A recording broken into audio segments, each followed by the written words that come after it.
Bonjour à tous mes frères et sœurs. La vie et la mort comme jamais décrites. Révélation du Grand Esprit Congo. Écoutez attentivement.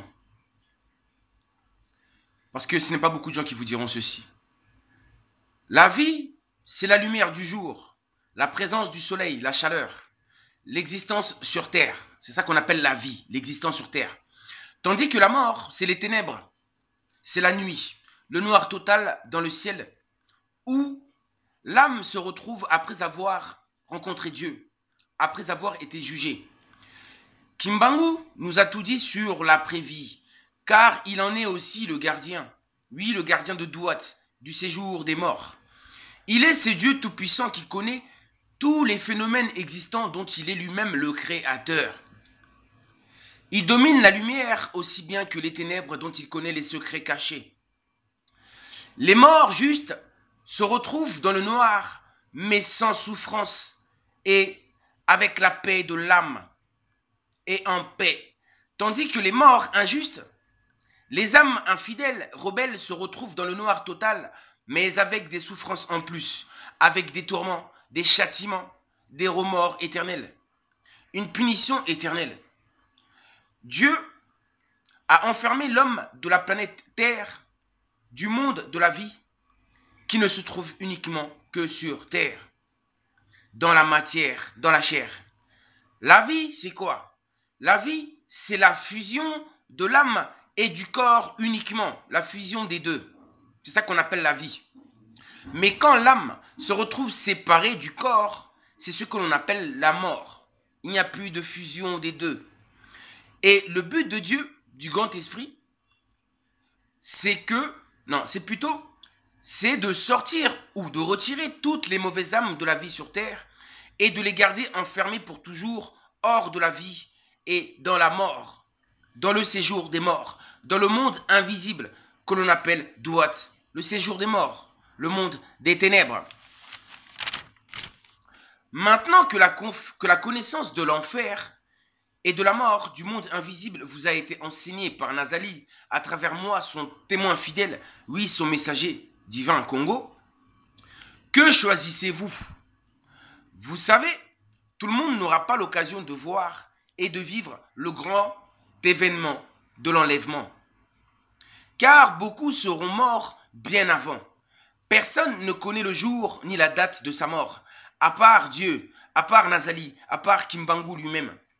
Alors, si la mort vous frappe avant, au moins soyez prêts à rejoindre la mort, à rejoindre les ténèbres, à rejoindre ce noir total, mais dans la paix.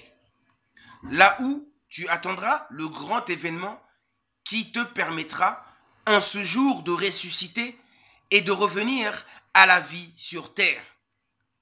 Le but, justement, de la résurrection qui aura lieu à l'enlèvement. Alors, de redevenir à la vie sur terre, une vie éternelle que tu aurais héritée lors de ton existence sur terre. La mort pour les enfants de Dieu n'est qu'un lieu de repos, un lieu passager, bien mérité, le salaire de leur travail sur terre bien accompli. Et pour les enfants infidèles à Dieu, ce n'est pas un lieu de repos passager, mais bel et bien leur maison éternelle, leur habitation éternelle.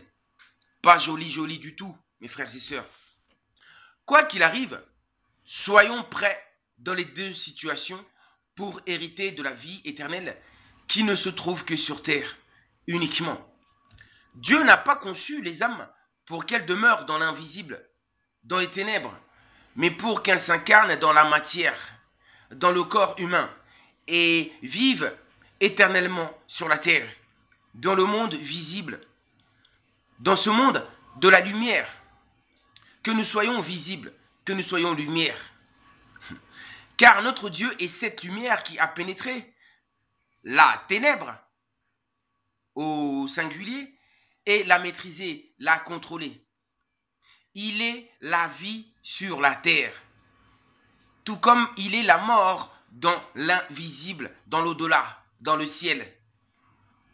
Oui, un Dieu vivant et mystérieux, visible et invisible.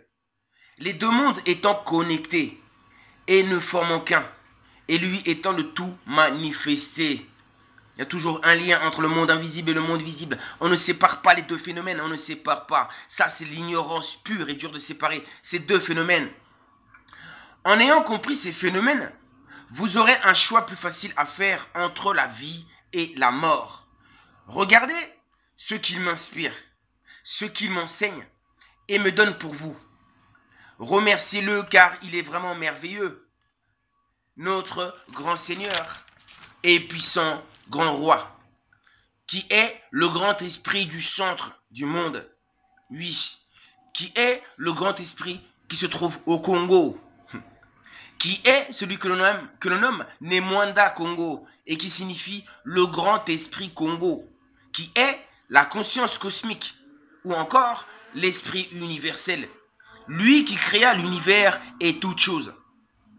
La résurrection existe, mais pas la réincarnation, qui n'est qu'une invention imaginaire et diabolique, vous faisant croire que le moment, ou plutôt vous faisant croire que le monde vous appartient et que vous pouvez aller et revenir comme bon vous semble, même si vous avez vécu dans le péché, comme un porc lors de votre existence sur terre. Vous croyez que vous avez le droit et le passe éternel pour pénétrer le monde des vivants pour toujours, pour détruire la terre de Dieu et continuer ainsi à pervertir les âmes lors de chacune de vos réincarnations là. Heureusement que ce n'est pas le cas. Ce n'est pas la fête ici. Et ce n'est pas non plus comme ça que ça fonctionne. Ce n'est pas le cas. Que ne vous trompe pas. Surtout les hommes noirs, ils aiment bien parler de réincarnation. Qu'on ne vous trompe pas, vos ancêtres vous ont trompé parce qu'ils s'étaient détournés de Dieu et de la vérité. Alors arrêtez toujours de glorifier vos ancêtres.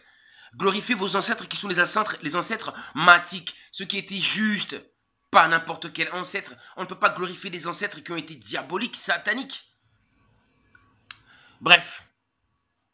Alors, voilà. Ce monde appartient à Dieu seul et qui nous donne une seule et unique tentative pour le convaincre. Unique et seule tentative. Dieu donne une seule fois la vie pour que nous puissions hériter de la vie éternelle ou de la mort éternelle. Une fois pour toutes et éternellement, pour toujours. Alors réfléchissez bien, mais surtout, qu'on ne vous trompe plus, car après il sera trop tard. La mort ou l'enlèvement. Qu'on ne vous trompe pas. La réincarnation c'est faux, mais la résurrection c'est vrai. Kimbangu l'a démontré quand il est venu. Résurrection, il fut ressuscité pour démontrer que ce phénomène est vrai. Mais la réincarnation, ça c'est faux, ça. Ça c'est vraiment, je déteste ça. Depuis des années que je suis là, je n'arrête pas de vous dire que c'est dangereux ça. Ne croyez pas à toutes les croyances de vos ancêtres. Franchement, je vous dis à très bientôt, chercheurs de vérité. Gloire à l'Éternel. L'Éternel des armées, Yahweh Abibele, Nzambe ya Congo.